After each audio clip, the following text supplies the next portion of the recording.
Your evisceration is inevitable, Parasite. Your deconstruction is only a test from the ancients. One to see if we are worthy of their holy salvation. I am the arbiter of the Sangheili race. I am the weapon of the Covenant. I am a reclaimer of the Forerunners, and I will not allow you to desecrate this holy relic any longer. Return to the abyss from whence you came from, vile creatures. Thelvadamy screams as he rams his sword into an infected life form clasping at his heel. The Arbiter sits in the pool of blood seeping from the creature for a moment to catch his breath. As he heaves, he struggles to take in each breath. With a pierced lung, 2 broken fingers in his sword hand, and plasma burns fusing his skin together with the ancient armor of the Arbiter, he looks at his wounds and picks himself back up. The Arbiter continues to make his way through the desolate Covenant battlecruiser, taking inventory of his remaining weapons. A single plasma grenade, an empty carbine, and a sword running low on energy. What few allies he had been provided to bring down into the Holy Ring to eliminate the Flood were now gone. He was forced to slay them all, each one with his bare hands, after succumbing to the Flood. Though the Arbiter felt remorse and wanted to mourn for his dead warriors, he does not. There was no time, and they died in the service of the great journey. Their reward shall be great in the lands after. Vadamy strengthens his conviction and heads forward into the deep, dark inner hallways of the cruiser. Each step a struggle against the enemies of his gods. The Flood have pushed him to the edge, but he refuses to give up. Not just for his honor, but for the hatred against the creatures that dared defy his creators, which has lit a flame within him that pushes him to follow in the footsteps of the Forerunners. As the Arbiter cuts through hordes of infected elites, Marines, grunts, jackals, and some brutes, he makes his path clear. He must get to the core reactor of the ship. While his mission was to clear the Flood, the Prophets had also informed him the humans had left a bomb on board. They read signals of a large bomb that could damage Halo, and based on what happened to the first ring, they didn't want the second holy relic to suffer the same fate. The Arbiter has almost made his way to the core room when he is suddenly swept up from his feet, and a large stalk of mass full of tentacles takes a hold of him. Do not shoot, but listen. Let me lead you safely. Only you can halt what has set in motion. As the Gravemind explains to the Arbiter that the humans had set in motion the destruction of the ring, the Arbiter questions why the Flood didn't deactivate the bomb themselves, and the Gravemind explains that the human artificial creation, Cortana, bio-locked the door to the bridge, to the reactor room, and the slipspace engine. The Flood were trying to brute force their way in, but there wouldn't be enough time. And since it was a Covenant ship, though infected elite DNA would not open the doors, the Arbiter could get those doors open and stop the humans' attempts to blow up the ring. Though uneasy, the Arbiter is far more concerned with the destruction of Halo over being turned into a Flood form. He knows if it came to that, the Prophets would keep sending small but powerful teams until the ring was cleansed, and the great journey could begin. Now going side by side with Flood escorts, the Arbiter manages to get to the reactor room. As he opens the door, the body of an uninfected female human lands on him, with dry blood streaming down her mouth and an exit hole on the left side of her head. The Arbiter disrespectfully pushes the body off himself. He runs to the nuclear warhead left behind by the humans and deactivates it. After deactivating the device, the Arbiter looks back at the corpse of the female human as a Flood infection form begins to carry it away. Thelvadamy considers how this is victory. Now that he has secured the ring, even if he falls, the Covenant will exterminate the Flood on the ring, and the great journey will be at hand. He says to himself, and the infected creatures, The ancients have granted us the power to doom your race. Let the deconstruction of our gifts begin. The Gravemind speaks through a dozen corpses, calling the Arbiter a fool. The fool has doomed himself and the Flood. He wasted too much time. The Arbiter is confused, but before he can speak, a defiant retort against the creature of dead flesh. Alarms blare all around. In the Sangheili tongue, the alarm warns. Prepare for slipspace junction. The Arbiter's eyes widen as he realizes his mistake. The ship is not flight-worthy. This jump can only mean one thing. The last thing the Arbiter feels is his body atomizing, molecule by molecule being consumed by the opening of a slipspace portal. In orbit, the inhabitants of High Charity have set up a perimeter around the ring to stop any Flood attempts to leave the surface. With these odds, it would be impossible for the Flood to make it up to any of the Covenant ships. The Covenant, meanwhile, scours the remains of the ships destroyed at the hands of the humans. Their investigation has yielded limited results thus far, but according to all data left behind in the wreckage, it took 2 human ships to cause this sort of mayhem, This shakes the prophets to their core, believing they may have begun to awaken the technologies of their gods and claimed their rightful place as reclaimers. The elites do not understand why the prophets are in such panic, though they are in awe and some grotesque form of admiration in regards to how the humans could have pulled this off.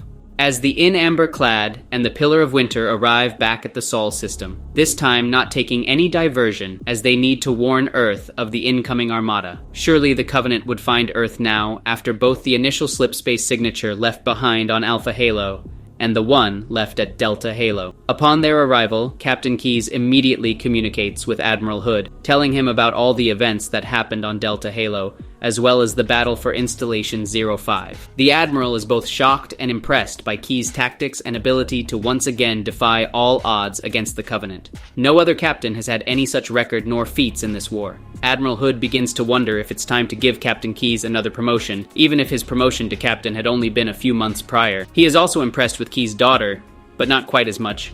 As he goes over the reports, he realizes she is still learning from her father, and he was the real star of the battle. But he will keep an eye on her. Hood decides they have both earned new ships, no matter what the damage was to the brand new Pillar of Winter. Admiral Hood gives Captain Keyes command of the Forward unto Dawn, with upgrades from the Covenant vessels that had been beaten around Earth, as well as knowledge they dug out of the Covenant AI within Prophet of Regret's chair. Miranda is given command of the UNSC Roses of Winter, a smaller vessel, but much faster than any the UNSC has left. While they were away, the UNSC had recalled 95% of all remaining human forces back to Earth. They had accepted that this would be their last stand. The only ships that did not come back to Earth were either deserters or had been given specific orders to try to escape the Covenant at any cost and keep humanity going so they may rise again someday.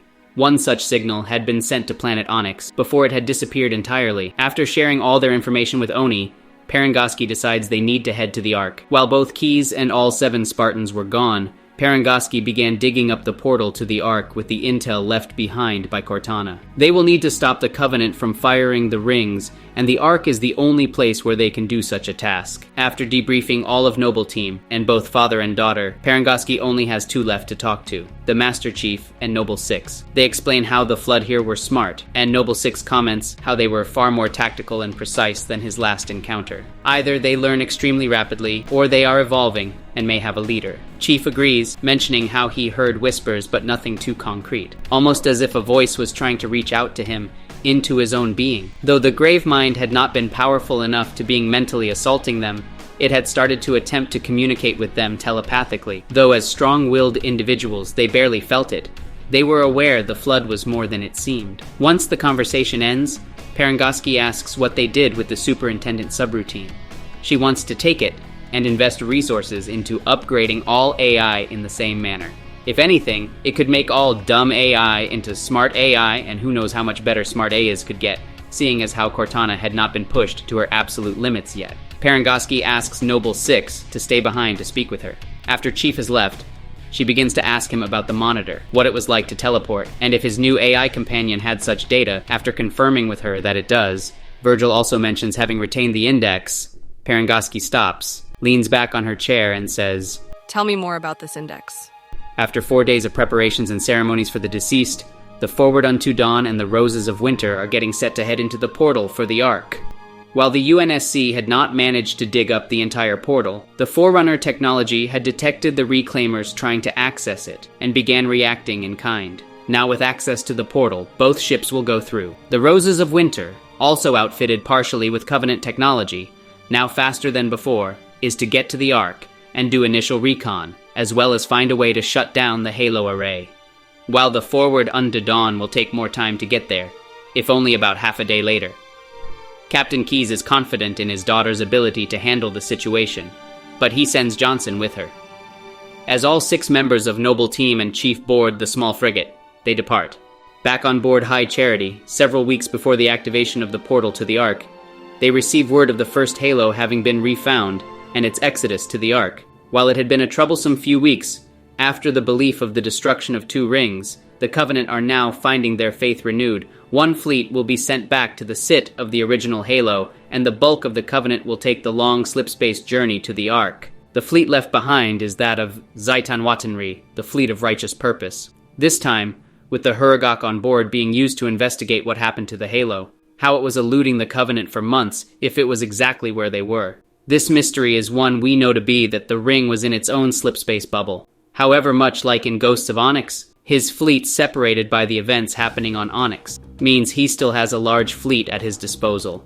We transition over to the Ark as the UNSC Roses of Winter arrives to immediately establish a landing zone on the Ark. There is one thing they are surprised to see. Besides the installation being supremely large, there is a halo ring docked into the Ark. Unlike in the original, where the UNSC couldn't see the halo ring being built to replace Installation 04, here the ring is more exposed as this is Installation 04 undergoing repairs.